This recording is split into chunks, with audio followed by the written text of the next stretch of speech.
Yes, hello. Great to see you once again. Welcome back to the Kenya Times. It's always a pleasure joining you as we unpack the national conversation. Conversations that not only fits and shapes our governance system, but also the political landscape.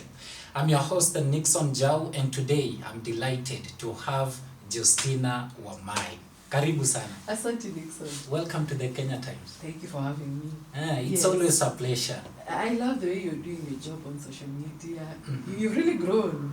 Keep up the good work. Thank you. Yes. But then before we go into our discussions Yes. today, Yes. you have been in a silent mode for a while. Yes. Where were you? I went to have a baby. Now that Wonta is a big boy now, that he can be left at home. So mother duties was calling at that time. Yes. And that is what made you to be silent. Yes, I somehow. went silent, that I focused on the baby. Of course, at that time I was offered a job during the Jenzi uprising, and of course the situation as it was, I didn't take the job. But later, there are people who went to court about that job, challenging its constitutionality. And I think 2 months ago the court said it was not constitutional for us to be given that job. So it was a good thing that I refused because the law hadn't been followed. Yes. And how has been parenting to you? Because you have talked about you are on a maternal leave. Yes. How was parenting to you? This is my second born, but of course it's challenging now in terms of the cost of living, paying school fees. It's more difficult now than it was before. I think it's because of the prevailing economic situation. Even diapers are costly. When I went to hospital, I was asking the nurse, the president said we'd be given 3 months of diapers, new mothers. I didn't see. So it's challenging considering the environmental conditions that you're facing with the economic side of it, yes. Yes. And last year, around July, on 8th, you rejected the job offer by the president, and you have just mentioned it right here. What really made you to reject? I felt that, after elections I'd asked for a job. I told the president I'm ready to work. But after that, time had moved, visions had changed. That was water under the bridge. Working for this administration was something that I'd already moved away from. So one, it's because of the baby, but two, I felt we were not on the same wavelength. The president's direction and my vision, that was water under the bridge working for this administration. So I felt my principles weren't going to really serve in this administration, and that is why I rejected. Yes. And that is why you said no. Yes, in a polite way. Of course, I noticed Kenyans were saying, you should have told him. So if you got the job, if you are not having a baby, you'd have taken the job.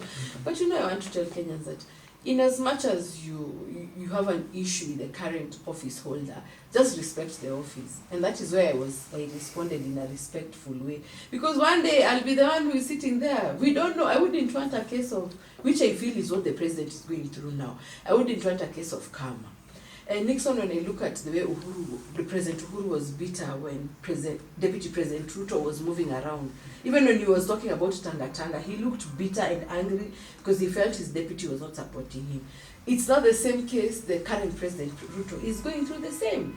So if I wouldn't want karma to come, that even someone rejects my job in a rude way because they don't respect me, I would like Kenyans to also respect the office itself, even if you don't respect the office holder. Yes. And many people really knew you during the 2022 general election. Yes. You were the running mate to George Wajakoya. Yes. And your boldness, many people were wondering, who is this Wamae? Many people are now beginning to know you. Did you ever been in a political field before? Yes. The 2022? Yes, 2013 I was supporting an MCA. At that time, people were told you can be nominated if an MCA wins. Of course, our team lost. 2017, I vied for MP Mavoko constituency, that is in Machakos County. And the lessons you learn with time is that when you're given an opportunity, like today I'm sitting here, I need to maximize, I need to take advantage of the situation. So I wanted to put myself out there, taking advantage of the situation and positioning myself so that Kenyans can see their other options. I remember there was an argument that I should go for the debate, but I felt like this platform will never come back again. If I miss it, I've missed it. So even in women in leadership, when they ask me, what do you do? I always tell them, take that opportunity at that time. Achana na kufikiria kesho. Just focus on the opportunity that has come today, because you might not get it at another time. So for me, it was about presenting myself fully. So that is why Kenyans realized, or they noticed me, because I knew if this opportunity goes, it's gone. Mm-hmm. Yes. And you recently commented, on the government. Yes. And you said that the government should be honest with its people. Yes. That is Kenyans. Yes. What specific areas do you think that the current administration, should address transformatively? One, they had promised Kenyans they are going to make public the public debt, the debt register, which they have never done. And then you see this controversy or who has borrowed more between President Ruto and former President Uhuru. So, and then we are being told that there is a lot of money that 7 shillings, every 7 shillings out of 10 shillings is going back to debt repayment, meaning not even money for, once you pay debt, you have to pay salaries, you have to pay. So meaning there is no money that is being left for development. And then there's also the issue of infrastructure bonds. People are always buying, treasury bonds and all those things. So government is being seen to borrow from the private sector, which ends up, of the local banks, which end up crowding out private sector. So they need to be honest, one, on where we are in terms of our debt, because they're leaving everyone to speculate and we don't know the right position. Something else the president should tell us is he really committed to bottom up? I remember when he was going through the campaign, he would sit down with a notebook and write the problems. So he already knows the problems ailing Kenyans. And that is why he was voted for overwhelmingly, because of bottom up. People believe that Butu Boda Boda, Mama Amboga, his promise was there. So is he really committed on it? Because now everyone looks like they're against him.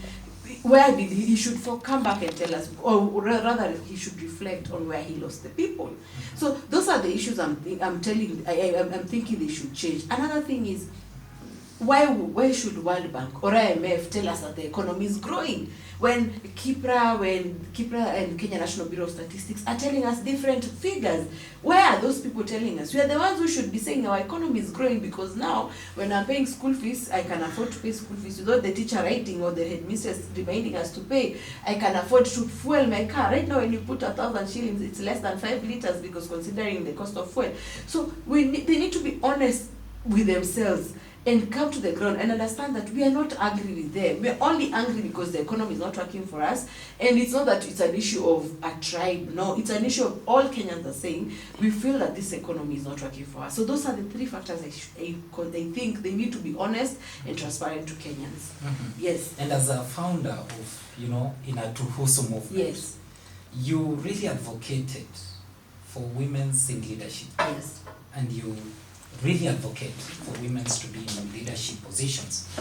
And what barriers do you think that women still face in Kenyan politics, and what should be done to address that issue? Nixon women face issue of financial muscle, but what should be done? The women who've been ahead of us, they have always highlighted that challenge, that you do not have the finances, or if you are going on the ground, you need to hire more security because you're prone to be attacked. And that is why I brought in another perspective. I told women, or rather I'm telling women, when you are in class, in a mixed school, your teacher doesn't mark a script because this is Nixon and this is Justina. Mm-hmm. The teacher will mark according to our ability to absorb, to remember what was taught, and to apply what was taught in class. Even most teachers, that's what they do. So if we need to start presenting ourselves from an intellectual perspective, because leadership is about influencing and shaping policies and legislation that make life easier. That goes beyond being a woman. It's more of my intellect. So women need to start presenting themselves from an intellectual capacity, and that one will give us the level playing field to compete with men. But if we come back looking very weak and looking like we are lost, or we want someone to hurumia us, clearly it's going to be difficult. I remember when the president got into power, he signed an executive order. It was on matters financing women in politics. That was now back in 2022, and that conversation has died. So maybe when he realized it's unrealistic, because again, men will say, why are we not being funded? So I want women to start presenting themselves from an intellectual perspective, and to also create a wave around them that this is Justina. Look for your core competency, your competitive edge. So when you speak, people want to know, hey, what are you saying? Kenya Times will pick up your tweet or your views. Facebook post, because it's something different. So let's forget the challenges and we start maximizing on our strengths. But there are still women who feel like they have not been given enough space, to express themselves. So let me tell you, we will never be given. In fact, when I see people saying, oh, women are pulling each other down. Men pulling each other down more than we do, and men survive. It becomes an issue of survival, Nixon. So I feel like you cannot be given, fight for that space. And that is why I said, when this opportunity to be running mate came, to be honest, Nixon, after 2017, I gave up on politics. I felt like I'd just given up. I hated the whole experience. After losing the MP position. And what had broken my heart is the fact that I'd ran around supporting Jubilee Party, I'd paid party fees, and then we never had nominations for that seat. The ticket went to the late Kalembe Ndile. I was never refunded my money. And that's when I see Jubilee in turbulence. I'm very happy. I'm like, that is karma for you. But you see, when the opportunity for running mate came, I decided maybe it's my calling. I went back. So I want women to know that when something comes, an opportunity, someone tells you, let be a running mate for governor, go for MCA, support, just make sure you show up for that opportunity, so that whatever happens, but you've shown up, things will align themselves. You just push. Yeah, just be there, just show up. When you're called upon, show up, things will sort themselves out. And when we talk about women, still there. Yes. There are women who are gotten opportunity to be in those positions. Yes. And we don't see them fighting for other maybe reforms that supports women who cannot manage to be in the spaces they are. What is your reaction on that? I think it should go back to what is your motivation for being there. This when you look at our economy, the only sector that is thriving is politics. I feel like most people who are in politics are there for purposes of self-preservation and survival. Because now you're used to earning a large salary, then wherever you are or your business is failing, people go into politics. So you're not even motivated to change the lives of Kenyans or make life easier. So when you get there, you're focusing on what you're earning. That's it. And I feel even the women reps positions we have, when you see them, the most they give is pads. And when you ask, they say, oh, we have a small kitty. I always argue, at their level, they can influence a policy that allows the economy to work. Even parents can afford to buy pads for their daughters, instead of giving us handouts. And that is why even I feel Parliament has failed, because they don't focus on oversight, they don't focus on representation, they don't focus on the other legislation. And why is it that all the time the Auditor General is telling us money has been lost, money has been lost? The Auditor General always does a report, but it has to go to the National Assembly. Then it dies in there. So they are not doing, let me not say just women, everyone in the National Assembly, or even those ones in the Senate, they are not doing their role of influencing and shaping policies and legislations that make life easier for Kenyans. Because when that 40 million that is being mentioned by the Auditor General that it's lost, that is money that would have been put into good use. Right now, boarding schools are closing, Nixon. Because there's no money to feed these kids. I've seen kids, I don't know in which school in Kisumu or Homa Bay, they're saying that their principal has run away. And I understand the principal's position. If you can't feed these children, what do? They got a capitation of 83 shillings. Nixon, what do you do as a principal? You better run away instead of staying there, because you cannot provide for these children or these students. So I feel when we shift the conversation from female and male to how their intellectual capacity in making life easier for Kenyans, we'll have a different conversation in the country. Yes. And let's go back a bit during the 2022 general election. Yes. During the debate, yes, you were very bold. How did you feel then? Oh, like I said, this is a platform that came. And I remember we even disagreed with my party leader. He didn't want me to go for the debate. But I felt like at times you have to build your own career, the opportunity has come. Unfortunately, to win a seat in Kenya becomes a matter of life and death because of the money you've invested.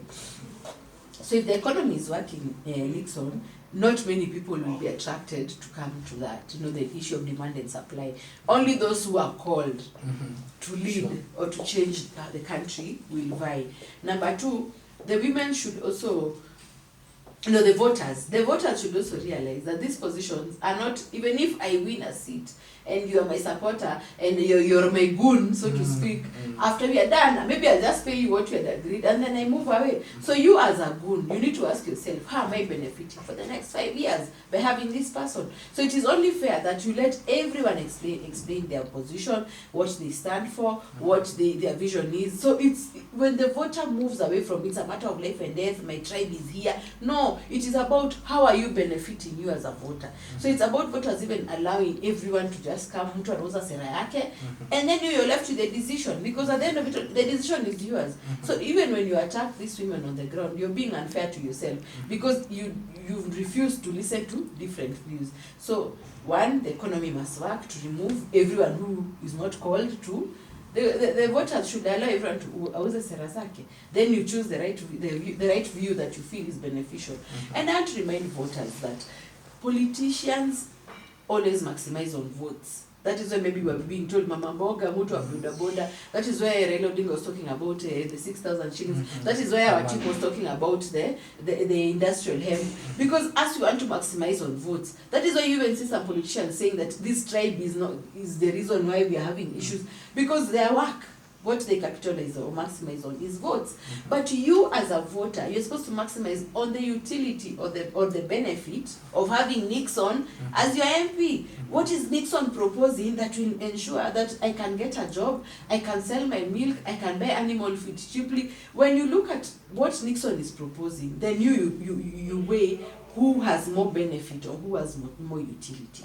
Yes. And during your silent moment, that is last year, you rejected the job offer by the government, by the president, William Ruto.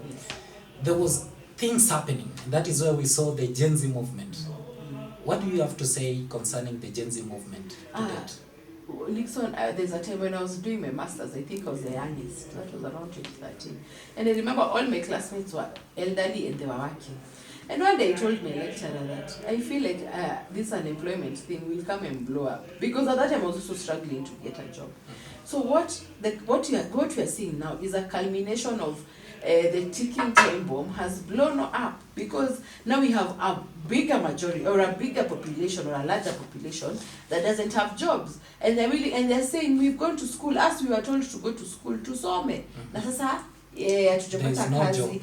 And what hurts me the most in this country is when you see a meme saying usitumie akili ya shule kutafuta kazi. So it means we go to school just to pass time or to grow up, but there is no way our education is going to help us in our economy. Our economy should sort out our education. What do I mean? That the gap in the economy in terms of these skills, in terms of these professions, that is the gap that should always reflect in our education system. So when people argue that, CBC is bad, if we go back to 844, I always argue, what is our economy talking about training these professionals? It's not that the education should push the economy. No, it's the economy that should push the education system. Because we need to teach people according to the skills that are required in the economy. Remember, why do we have unemployment? Because unemployment is because the people have the skills, but they're not required in the economy. So that if they were required or if there was demand for these skills, then people will be getting jobs. So we need to flip how we see education to it should be economic. Our economy should drive our education system. Yes. And the Jenzi have become, like the thorn in the flesh to this government. And that is why even it pushed the president to look for Raila Odinga and just to have a handshake and move things, at least to make things somehow work. But things seems not to be working totally. What do you have to say concerning the Jenzi space in the coming general election?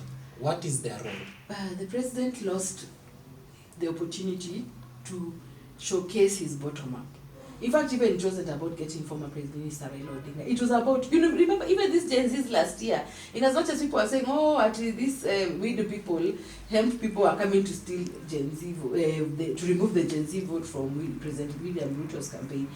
What we were doing, most of the Genzis were saying, William Ruto, the candidate, was making more sense. So it was a matter of him working without even going to look for Raila Amolo Odinga. Delivery. But you see him, he's still stuck in the politics of 1990 and Moi. That Moism is what is pulling him down. Because during Moi's time, we didn't have the information, we didn't have freedom of speech. Communication was poor. And then they used to control media. Mm-hmm. So even the information we are getting is controlled and sieved.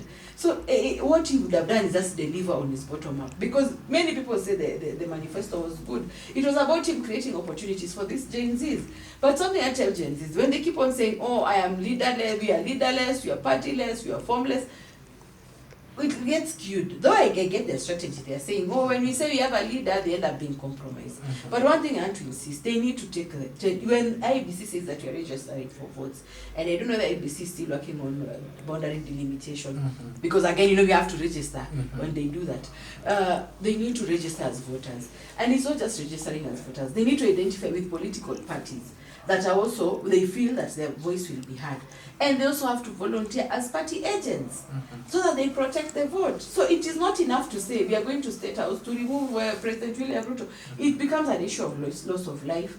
And then now, what I think is that because we want stability in our country, let's do things the right way. Register as voters, look for a political party that you feel serves you, volunteer as a party agent, protect your vote. But saying that we're just there floating, you lose the plot. It won't work. Because let's fight for us to do things within the limits of the Constitution. Mm-hmm. Yes. And what do you think is the disconnection actually between the president and this movement, these Gen Zs? When you look at where the president came from, I remember he says his first car, he was given land by Moi and he bought a car or something.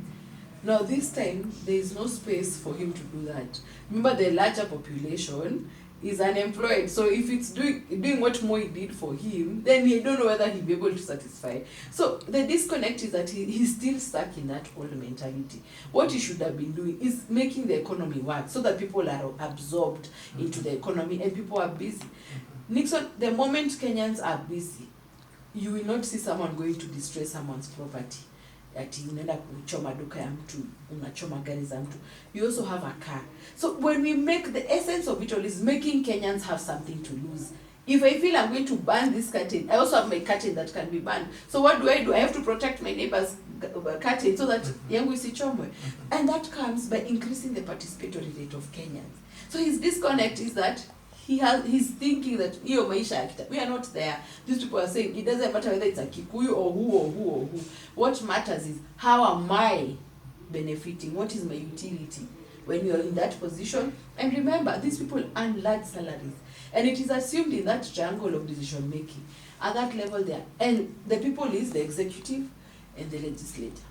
When they sit there, it is assumed that they are making strategic decisions. They are not tactical people. They are not operational people. Mm-hmm. They are making strategic decisions. And that is why they earn large salaries. So even when they come and tell us, even when Mzee Raila is telling us, oh, let's have a conclave, I feel that he should have a conversation with his party. He has a majority of his party. At the strategic level, what solutions are they giving Kenyans? Instead of involving us, where are they eating those salaries? Nixon, then it means we clearly have the wrong people in power, people who cannot make strategic choices or strategic decisions, people who cannot take us forward. Then I think that is now where the problem is with these legacy politicians. They have refused to see the future of it all. They're still stuck in the old ways of doing things. You say legacy politicians, yes, like Willis, or Akili Willis. So let's come here now to Raila Odinga. Yes. A few weeks ago he said that, you know what, we have to come up with a national dialogue. We need to have a conversation as a nation to address the challenges that we are facing. And he said a conclave, the way you have put it. So what do you think concerning that? That's a national conversation to address the challenges we are facing as a country? No, it is time wasting. Like I say, the president, when he was campaigning, he sat down, he was writing the problem, and the problem was informing his manifesto. So one, he should do his job. Former Prime Minister Raila Amolo Odinga, he has, his party is large, he has representation in the National Assembly, he has representation in the judiciary, he has experts in cabinet, for God's sake. Can you go and sit down and say, us as ODM, this is what we propose as a solution? Where are they earning those salaries? Then we're talking, they let people who can make decisions, who can think, who can be innovative in terms of policy and legislations, you know, proposing. Wakuja ingia hizo kazi. Because when they call us to that table, asking us for decisions, then they're absconding their job. So I think it's time wasting, and he needs to realize one thing.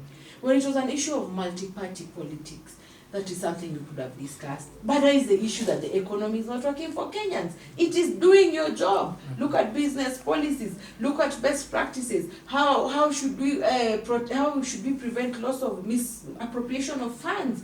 Those are not things that citizen wakuja kusema. You do it. You know, just do the job. So you mean the challenge now comes, the challenge and the main problem is with the legacy politicians? Yes, they're still stuck in the old ways of doing things. And how can we now get rid of them? We need to vote. Vote for people who are making policy proposals. I have a problem. Kenyans ready for that? That is why now I'm telling them. I have a problem with a politician who comes and say, I'm a ranking member, I've been in parliament for 25 years. What have you been doing? Clearly you failed, because you failed to see the vision. You failed to see that for the next 25 years I'm sitting here. What legislations am I influencing to even prevent this the fact that people are unemployed? You know? So Kenyans need to start voting for what is this person saying. And it's not just what are they saying. How is it tied to the vision or the future of this country? So it goes beyond saying, and I want, even when reporting is done, it goes beyond saying, Justina said this. Justina, you know, the Justina the person. It should focus on Justina is saying, we need to order the disorder, one in our factors of production. So when we analyze what has been said, Kenyans are beginning to see that these proposals, these policy proposals, these legislative proposals are going to benefit us in this way.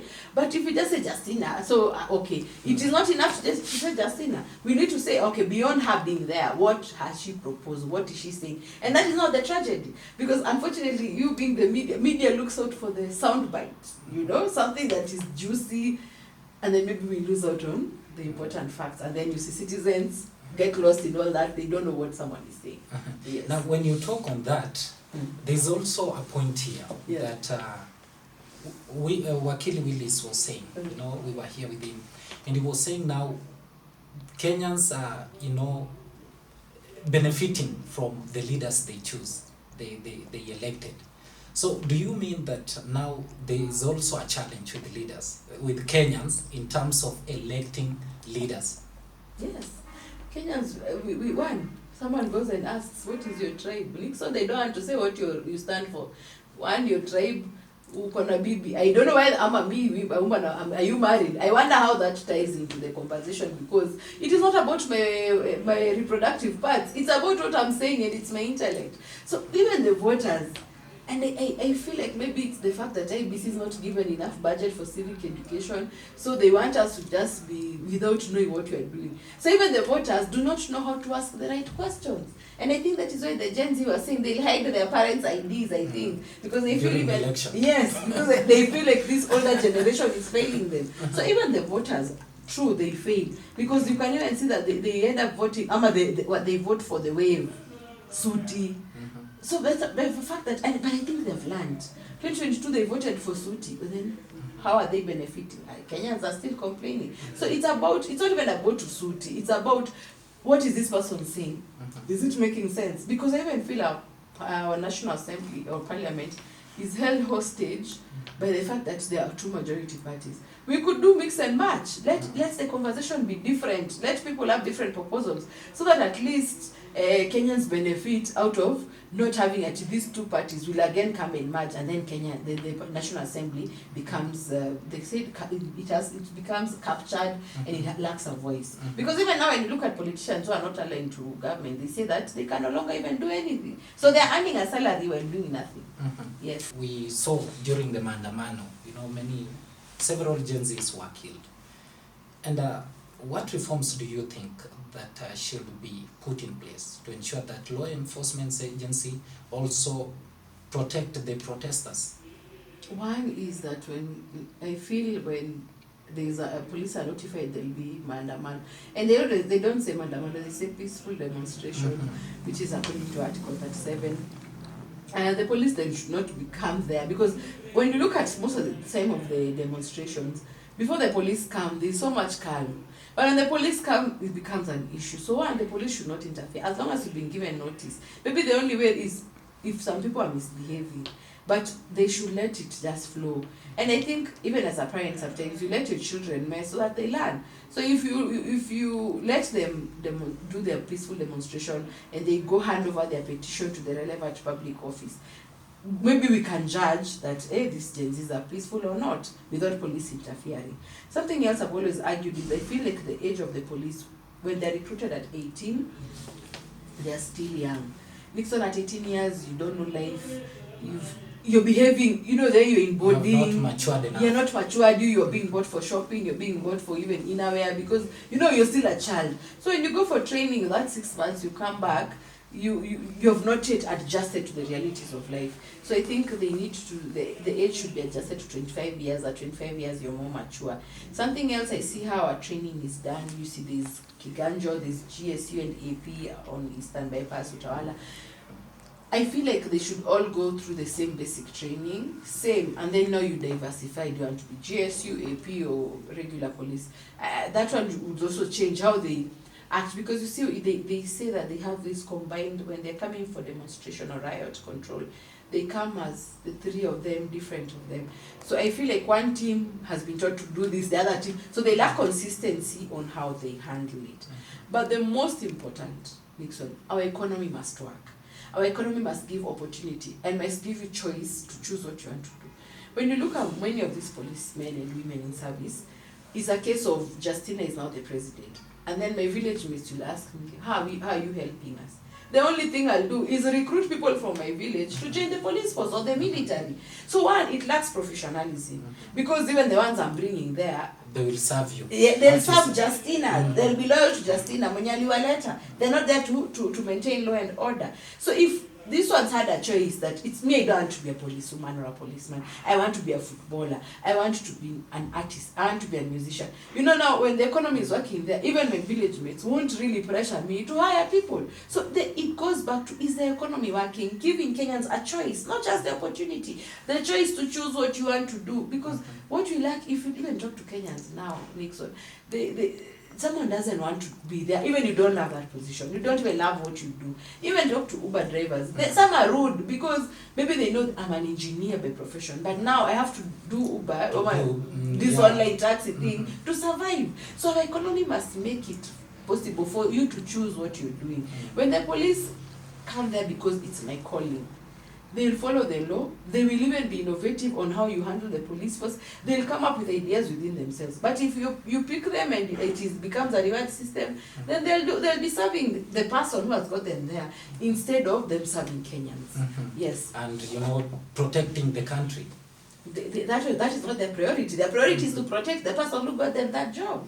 That's why they go against the law and they do things yani kienyeji. Yes. Now let's talk now to the new political realignment in the country.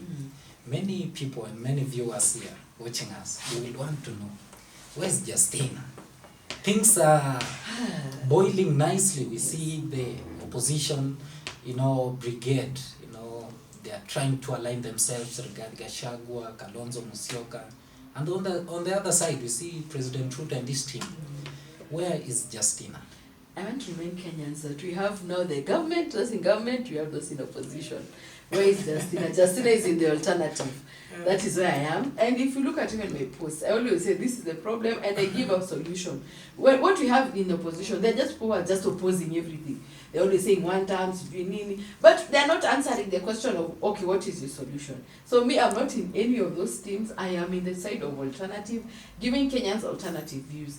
And they have a problem with Kenyans. If you're not on the side of the president, they expect you to be on the side of opposition. Kenyans need to start allowing many divergent views.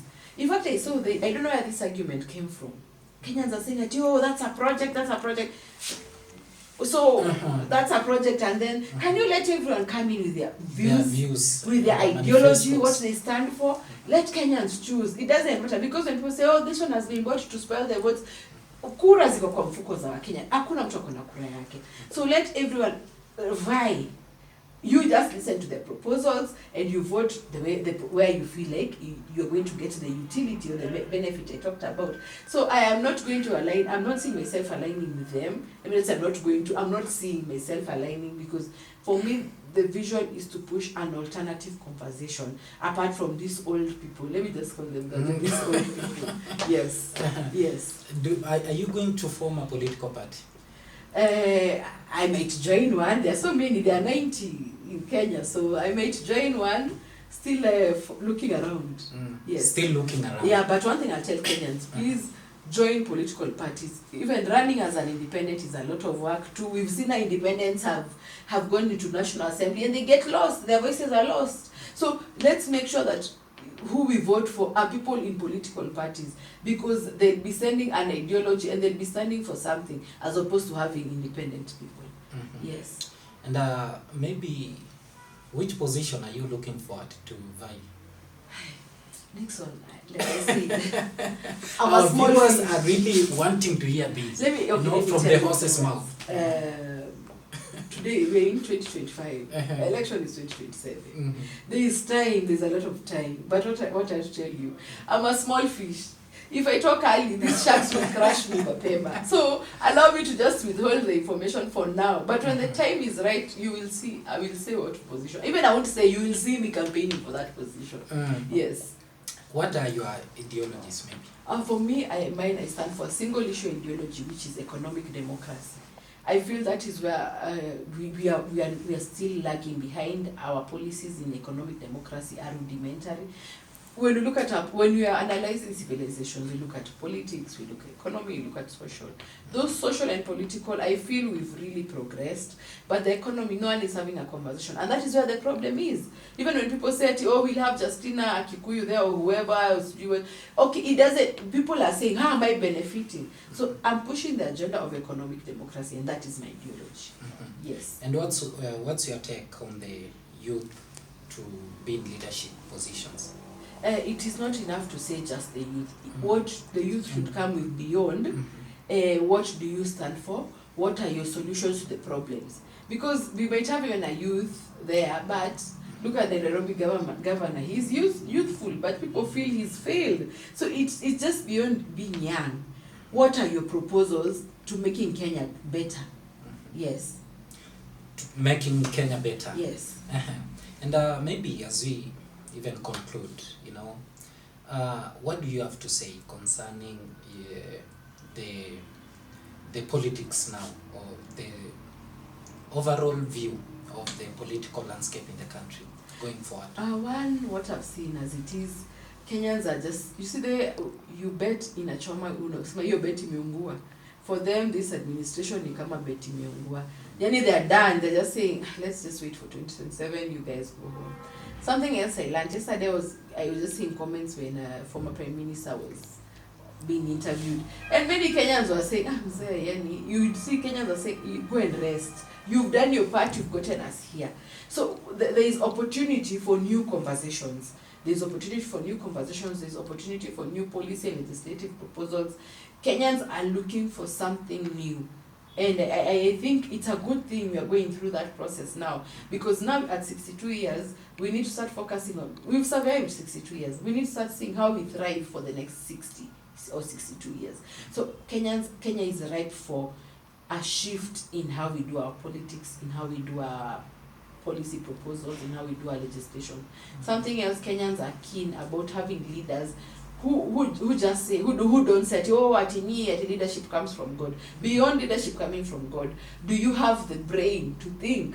Do you have the brain to come up with solutions? Do you have a brain to create employment? Do you have a brain to allow Kenyans to choose? It's not just having opportunities, to make a choice. Do you have a brain that Kenyans can say, me, I work night shift, another works day shift? That is the flexibility Kenyans are looking for, and they are ripe for that only if they agree to listen to what other people are proposing. Yes. Your last word? For me, I'll tell Kenyans that Kenyans? if you want change, you must invest in the process. And this change means that you no longer need to beg, to bribe, to call, or to know anybody to access a service. All we need is systems that are working, and that will come from economic democracy. Yes. Thank you, sir. Thank you for coming. Thank you, Nixon, and thank you for doing my posts. I always see when I do a post, Kenya Times, you're being supportive. Continue supporting the younger generation. Asante. Looking forward to have you once again. I will come back, God willing. Thank you. Asante. That is where we conclude our conversation together with Justina Wamae. Bye-bye.